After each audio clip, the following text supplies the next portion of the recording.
हरे कृष्ण कृष्ण कृष्ण हरे हरे, हरे राम राम राम हरे हरे।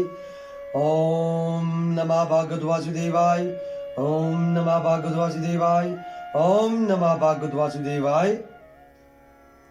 हरि ओम तत्सत।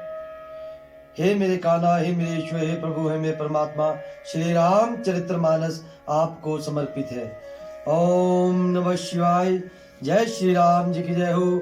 ओम हरे विष्णु नारायण नमः, ओम नमः नारायणाय। हरे कृष्ण कृष्ण कृष्ण हरे हरे, हरे राम राम राम हरे हरे। श्री राम चरित्रमानस अयोध्या कांड। ओम हरे कृष्णाय नमः। हे माता, मुझे एक ही दुख विशेष रूप से हो रहा है। वह महाराज को अत्यंत व्याकुल देखकर इस थोड़ी सी बात के लिए ही पिताजी को इतना भारी दुख हो। हे माता, मुझे इस बात पर विश्वास नहीं होता, क्योंकि महाराज तो बड़े ही धीर और गुणों के अथाह समुद्र है।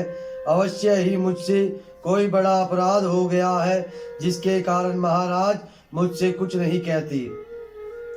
तुम्हें मेरी सौगंध है हे माता, तुम सच सच कहो। रघुकुल में श्रेष्ठ श्री रामचंद्र जी के स्वभाव से ही सीधे वचनों को दुर्बुद्धि के कई टेढ़ा ही करके जान रही है। जैसे यद्यपि जल समान ही होता है, परंतु जोक उसमें टेढ़ी चाल से ही चलती है। रानी के कई श्री रामचंद्र जी का रुख पाकर हर्षित हो गई और कपटपूर्ण स्नेह दिखाकर बोली, तुम्हारी शपथ और भरत की सौगंध है, मुझे राजा के दुख का दूसरा कुछ भी कारण विदित नहीं है। हे तात, तुम अपराध के योग्य नहीं हो। तुमसे माता पिता का अपराध बन पड़े, यह संभव नहीं। तुम तो माता पिता और भाइयों को सुख देने वाले हो। हे राम, तुम जो कुछ कर रहे हो सब सत्य है।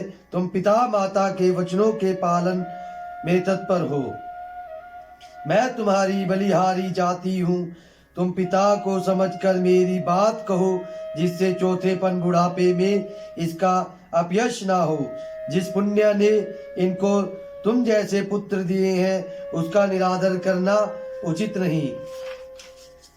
कैकेयी के बारे के बुरे मुख में ये शुभ वचन कैसे लगते हैं, जैसे मगध देश में गया आदि तीर्थ श्री रामचंद्र जी को माता कैकेयी के सब वचन ऐसे अच्छे लगे, जैसे गंगा जी में जाकर अच्छे बुरे सभी प्रकार के जल शुभ सुंदर हो जाते हैं।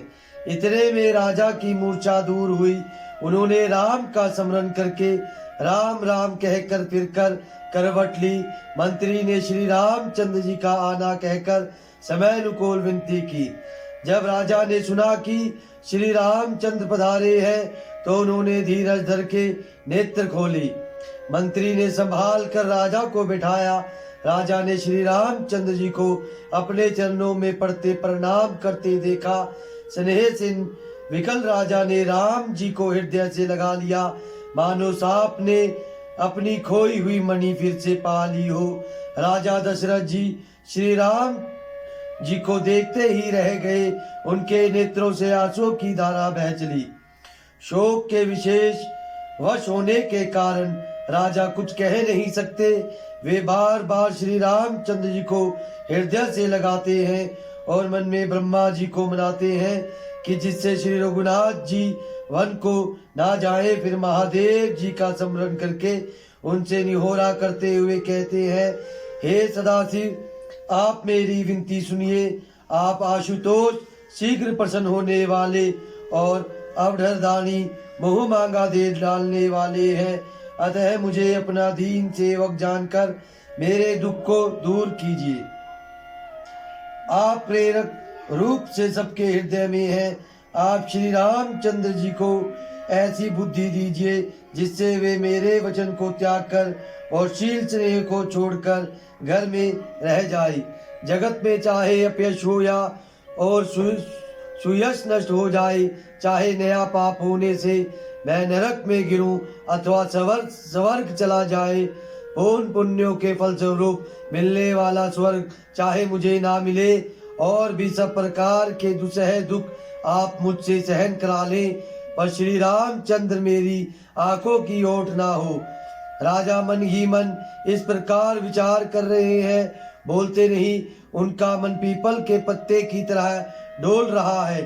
श्री रघुनाथ जी ने पिता को प्रेम के वश जानकर और यह अनुमान करके कि माता फिर कुछ कहेगी तो पिताजी को दुख होगा, देश काल और अवसर के अनुकूल विचार कर विनित वचन कहे, हे तात, मैं कुछ कहता हूँ, यह ठिठाई करता हूँ।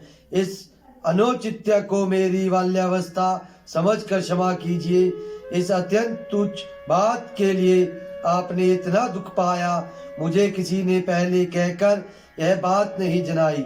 स्वामी, आपको इस दशा में देखकर मैंने माता से पूछा। उनसे सारा प्रसंग सुनकर मेरे सब अंग शीतल हो गए, मुझे बड़ी प्रसन्नता हुई। हे पिताजी, इस मंगल के समय स्नेहवश होकर सोच करना छोड़ दीजिए और हृदय में प्रसन्न होकर मुझे आज्ञा दीजिए। यह कहते हुए प्रभु श्री रामचंद्र जी स्वर्ण पुलकित हो गए। उन्होंने फिर कहा, इस पृथ्वी तल पर उनका जन्म धन्य है, जिसके चरित्र सुनकर पिता को परम आनंद हो, जिसको माता पिता प्राणों के समान प्रिया है। चारों पदार्थ अर्थ, धर्म, काम, मोक्ष उसके करत लगत मुट्ठी में रहते हैं। आपकी आज्ञा पालन करके और जन्म का फल पाकर मैं जल्दी ही लौट आऊंगा, अतः कृपया आज्ञा दीजिए। माता से विदा मांग आता हूँ, फिर आपके पैर लगकर प्रणाम करके वन को चलूंगा। ऐसा कहकर तब श्री रामचंद्र जी वहां से चल दिए। राजा ने शोकवश कोई उत्तर नहीं दिया। वह बहुत ही तीखी अप्रिय बात नगर भर में इतनी जल्दी फैल गई, मानो डंक मारते ही बिच्छू का विष सारे शरीर में चढ़ गया हो। इस बात को सुनकर सब स्त्री पुरुष ऐसे व्याकुल हो गए जैसे दावानल वन में आग लगी। देखकर बेल और वृक्ष मुरझा जाते हैं। जो जहाँ सुनता है वह वही सिर धुनने पीटने लगता है। बड़ा विषाद है, किसी को धीरज नहीं बनता। सबके मुख सूख जाते हैं, आंखों से आंसू बहते हैं। शोक हृदय में नहीं समाता, मानो करुणा रस की सेना अवध पर डंका बजाकर उत्तर आई हो। सब मैल मिल गए थे, सब संयोग ठीक हो गए थे। इतने में ही विधाता ने बात बिगाड़ दी। जहां तहां लोग के कई को गाली दे रहे हैं। इस पापिन को क्या सूझ पड़ा जो इसने छाए घर पर आग रख दी। हरे कृष्ण कृष्ण कृष्ण हरे हरे, हरे राम राम राम हरे हरे, हरे कृष्ण कृष्ण कृष्ण हरे हरे, हरे राम राम राम हरे हरे। ओम हरि विष्णु नारायण नमः, ओम नमः शिवाय, ओम हरि ब्रह्मा नारायण नमः, ओम नमः नारायणाय, ओम नमः भागवत वासुदेवाय। राधे कृष्ण सीताराम सीताराम सीताराम, सत्यम शिवम सुंदरम। हरे कृष्ण कृष्ण कृष्ण हरे हरे, हरे राम राम राम हरे हरे।